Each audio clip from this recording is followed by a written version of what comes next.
1997 সালের 2 ডিসেম্বর স্বাক্ষরিত পার্বত্য শান্তি চুক্তি ছিল দীর্ঘ সংঘাত ও অস্থিরতা থেকে বেরিয়ে আসার এক ঐতিহাসিক পদক্ষেপ। পাহাড়ে শান্তি, স্থিতিশীলতা এবং অধিকার প্রতিষ্ঠার প্রত্যয় নিয়ে শুরু হয়েছিল এই প্রক্রিয়া। আজ পর্যন্ত চুক্তির 72টি ধারার মধ্যে 65টি সম্পূর্ণ বাস্তবায়িত হয়েছে, যা সরকারের সদিচ্ছার স্পষ্ট প্রতিফলন। তবুও কয়েকটি ধারা এখনও পুরোপুরি কার্যকর হয়নি। প্রশ্ন উঠে, কেন এবং কারা এই বাস্তবায়নের পথে বারবার বাধা দিচ্ছে? প্রথম বড় বাধা জমি সংক্রান্ত ধারা বাস্তবায়নের ক্ষেত্রে। ভূমি কমিশন থাকা সত্ত্বেও পাহাড়ে ভূমি জরিপ বারবার বন্ধ হয়ে গেছে সশস্ত্র গোষ্ঠীর কঠোর বাধার মুখে। 1986 সালে জরিপকর্মী অপহরণ, 1992 সালে একই ঘটনার পুনরাবৃত্তি, এমনকি 2017 সালে বিচারপতি খাদেমুল ইসলামের নেতৃত্বে জরিপ শুরু হলেও জেএসএস সভাপতি সন্তু লারমা সহ কয়েকজন উপজাতীয় নেতার তীব্র বিরোধিতায় তা বাতিল হয়ে যায়।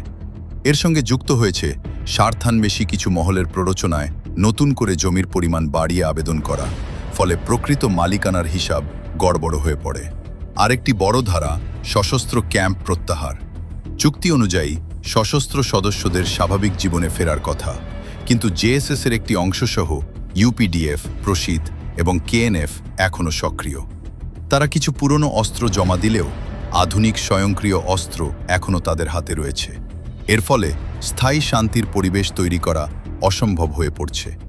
চলমান 4টি ধারার বাস্তবায়নেও একই জটিলতা: ভূমি জরিপ থমকে থাকা, সশস্ত্র গোষ্ঠীর প্রভাব এবং আইন শৃঙ্খলার ওপর তাদের নিয়ন্ত্রণ।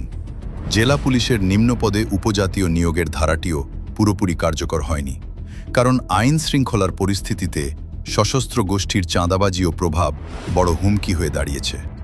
শরণার্থী পুনর্বাসনের টাস্ক ফোর্সের কাজও বাধাগ্রস্ত হয়েছে কিছু প্রভাবশালী গোষ্ঠীর অবস্থানের কারণে। বিশেষভাবে চাকমা সার্কেল চিফের দাবি, শুধুমাত্র উপজাতীয়রাই শরণার্থী হিসেবে গণ্য হবেন, এই বক্তব্য টাস্ক ফোর্সের কার্যক্রমে নতুন জটিলতা তৈরি করেছে। এখন প্রশ্ন, কারা চুক্তি বাস্তবায়নের পথে প্রধান বাধা? সবচেয়ে বড় ভূমিকা রাখছে আঞ্চলিক সশস্ত্র গোষ্ঠীগুলো। সন্তু লারমার নেতৃত্বাধীন জেএসএস, প্রসিত খিসার, ইউপিডিএফ এবং কেএনএফ। তারা প্রতি বছর 41টি সেক্টর থেকে প্রায় 610 কোটি টাকা চাঁদা তোলে, যা বাস্তবে প্রায় 1000 থেকে 1200 কোটি টাকার কাছাকাছি। এই টাকা দিয়ে অস্ত্র কেনা, মাদক ব্যবসা এবং পাহাড়ে আধিপত্য বজায় রাখা হচ্ছে। তাই শান্তি চুক্তি পুরোপুরি বাস্তবায়িত হলে তাদের অর্থনৈতিক ও অস্ত্র নির্ভর ক্ষমতা ভেঙে পড়বে, এ কারণে তারা বাধা দিচ্ছে।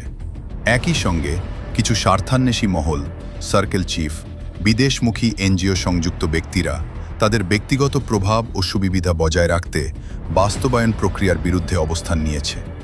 আরও আছে বিচ্ছিন্নতাবাদী এজেন্ডা। আন্তর্জাতিক মহলে ভিকটিম কার্ড দেখানোর সুযোগ তৈরির জন্য শান্তি চুক্তির অপূর্ণতাকে কাজে লাগানোর চেষ্টা চলছে।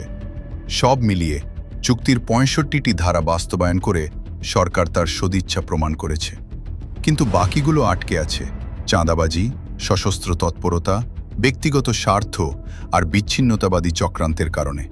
প্রশ্ন এখন, পাহাড়ের সত্যিকারের স্থায়ী শান্তি প্রতিষ্ঠা কবে সম্ভব হবে? সময়ই বলবে এই বাধাগুলো ভেঙে এগোনো সম্ভব কিনা।